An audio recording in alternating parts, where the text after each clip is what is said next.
Hey everyone, welcome to the second lecture in chapter 9.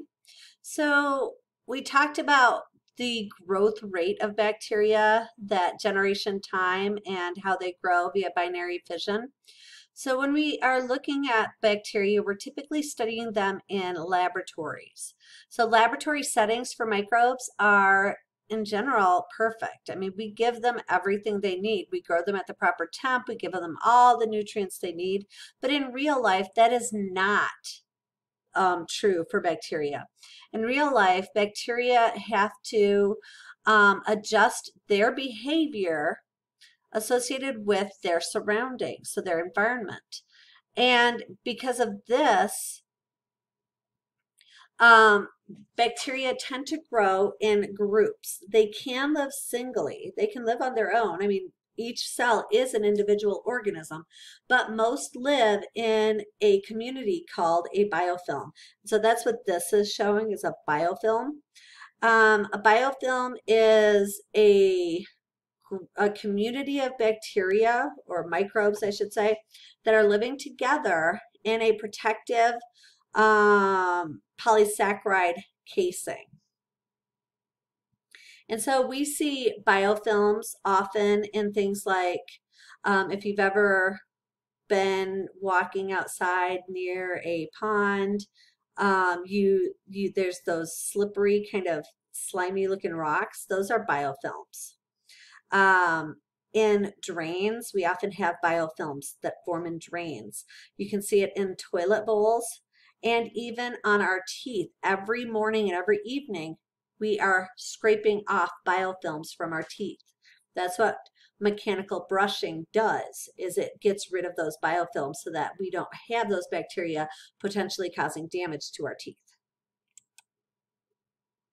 And I like this because it shows antibiotics that are trying to attack the biofilm, but they can't get the biofilm because biofilms are pretty resistant to almost all methods of removal except for mechanical removal. So physically removing the biofilm by scrubbing it away is the one mechanism that helps to get rid of the biofilm. And so these are microbes that live in a community that has a polymer, a polysaccharide coating surrounding it. And so we typically start with a single-celled organism that binds to some structure.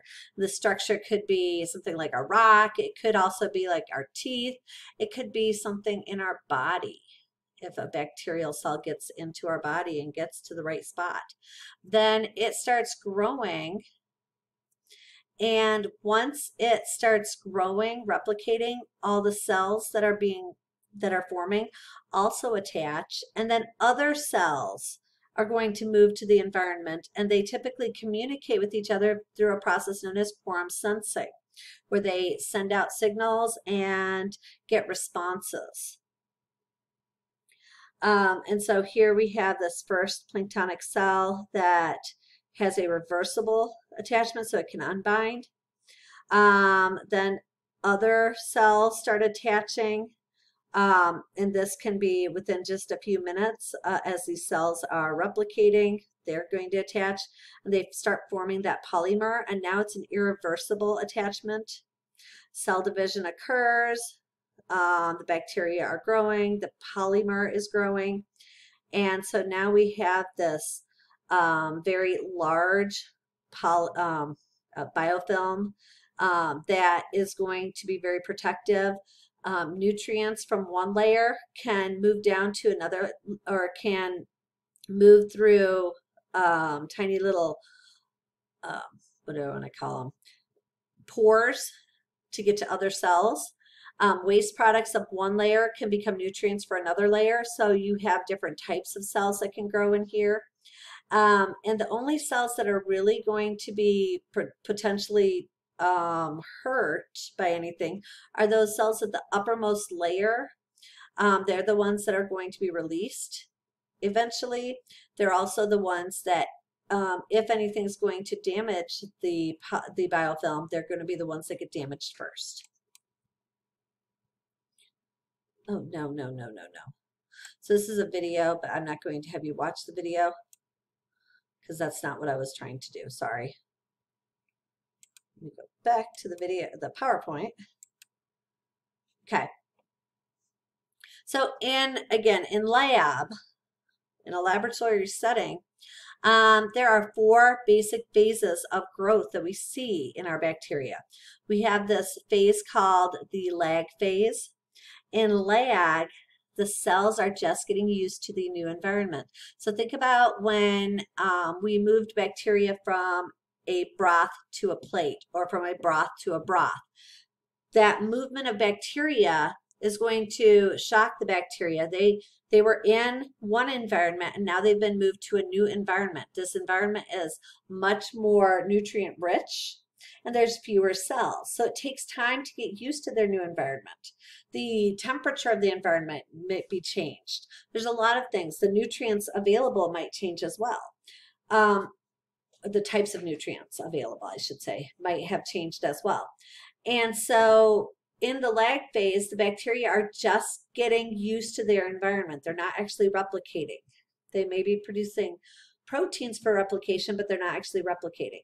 Then we go through the logarithmic or exponential phase, where the cells start growing through their generation time, and they're doubling in numbers. This is the phase where antibiotics are most effective because antibiotics oftentimes are attacking the cell wall or attacking protein synthesis. And so if we're producing new walls, producing new proteins, log phase is where we're doing the majority of that. The stationary phase is a plateau phase in which we have bacteria still replicating, producing new cells, but we also have cells dying. So we don't really have any growth rate. It's static. It stays the same. And then we have the decline phase or the death phase. So this phase is where cells decrease in population size. This is also an exponential decrease. So this was exponential increase, but the decrease typically is much slower. Okay. I just mentioned this, so I have all this written down though, so you can see what the lag phase and log phase does. And then here's your stationary and death phase, okay?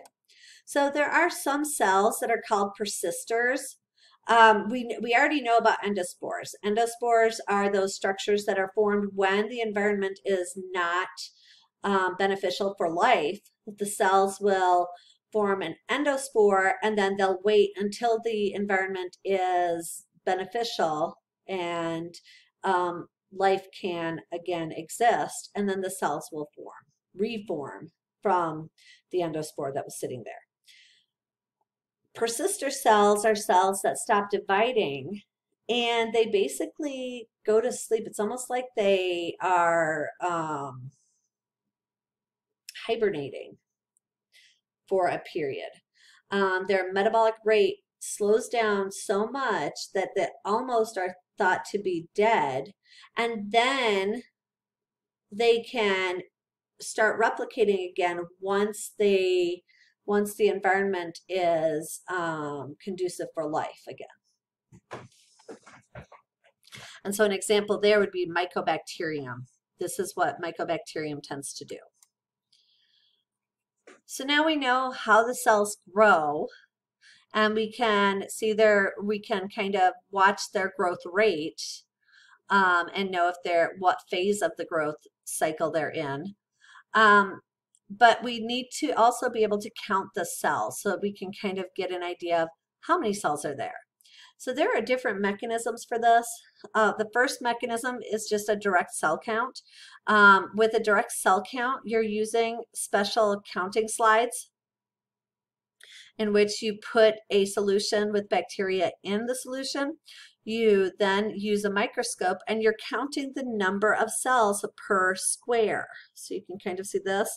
And you just count 1, 2, 3, 4, 5, 6, 7, 8, 9, 10, 11, 12, 13. And then you can get an idea of how many, so you know how much solution you put on. you can get an idea of what's in the entire, the larger quantity of material that you're looking at. The problem with this mechanism is you're not just counting live cells. Living and dead cells look the same. And so because of that, you're counting all the cells. It's not just living cells. Another method, which only counts the viable or living cells, the cells that actually can produce new life, is a pour plate or spread plate method. Okay. So in this method, we take a solution. So here's a nice thick solution, or a solution of some broth with bacteria. Okay, this could be, I don't know, it could be a lot of things, but let's just say it's a milk product, and we're seeing how much bacteria are in this milk. Okay, so we take 1 milliliter of the solution and you put it into 9 milliliters of water. So now we have 10 milliliters in here. We then take 1 milliliter of this and drop it into another 9 milliliters of water. We take 1 milliliter of this and drop it into another solution of 9 milliliters of water, and again and again. And so once we have done that, then we mix the solution up, and we then spread the bacteria all over. Or if it's a pour plate method, we pour this solution onto the plate. So if it's a pour plate method, this is going to be an agar here that is still liquid. So it's going to be, about 40 degrees Celsius. So it's still liquid, but it will start to solidify soon. If it's a spread plate, then it's just a water solution, and then we're going to spread it around. Okay. So then once we do that, we then incubate the plates, and we look at the number of colonies that are produced. So each colony, we can state that each colony came from one single cell. So here we have too many colonies. Here we have too many colonies. Here we have too many colonies. Here we can start seeing individual colonies, so we can start counting them. And over here we can also count them, which I can't actually see anything on there, but there's supposed to be 2. So here, look at the pour plate. So here we have a warm agar, and we mix our bacteria in here. We pour this into the plate. We spread the bacteria, or the agar with the bacteria, out, and then when they grow, they're going to grow either under or on the surface of the agar, depending on the type of bacteria we have, and we can count them. In the spread plate, we take that solution. So sample is poured here, right? The solution is a liquid solution like water and the broth that we added. We pour the portion of that sample onto a solid medium. We then spread this around over the surface, and then we incubate it. Okay, and then again we can count. Another mechanism, when we are looking at solutions that are likely going to have very low numbers of cells, but we're trying to estimate, is there potential contamination? We can use the membrane filtration method and the most probable number. So this allows us to estimate the number of cells in a culture without actually using a solid media. Sometimes using solid media, we don't actually get enough cells to grow, and then it's really hard to determine if there's anything going on. So instead we use fluid, and so in this case they're using a lactose broth. They take original pond sample, and they're testing to see if there's coliform bacteria. So remember, coliform bacteria are bacteria that grow and can metabolize lactose, and they're typically found in fecal matter. So if this pond is contaminated with fecal matter, they're going to have a lot of coliform bacteria in it. So they take 1 milliliter, or I'm sorry, they take this solution, and they inoculate each test tube. They put 10 milliliters of the pond water into each test tube, okay? In the next set, they inoculate the test tubes with 1 milliliter of solution from the pond water. And in the last one, they put 0.1 milliliter of solution in each of the test tubes. These test tubes, again, have a broth that contains lactose, okay? So then they incubate and they wait to see if there is any change. So this broth has lactose, and there's also an indicator that will change color if lactose is utilized. And so here in the first solution test tubes, all 5 were positive. In the second, 2 were positive and 3 were negative. In the last, 3 were all 5 were negative. So then they use a most probable number table, and they look for the 5, 2, and 0. And if you go down here, you can find 5. And then you got to go to this one, and you find 2, and then you see 0. So the most probable number then is about 49 cells per 100 milliliters of solution. And that tells you if there's a problem or not.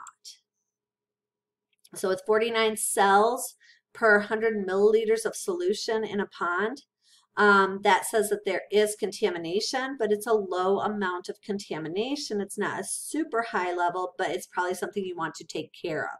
It's not something that you have to worry about getting sick today from, but you do definitely want to take care of this problem. All right, I'm going to stop here, and we'll get into turbidity in the next lecture, but this has already been a 17-minute video, so I'll talk to you guys later. Bye.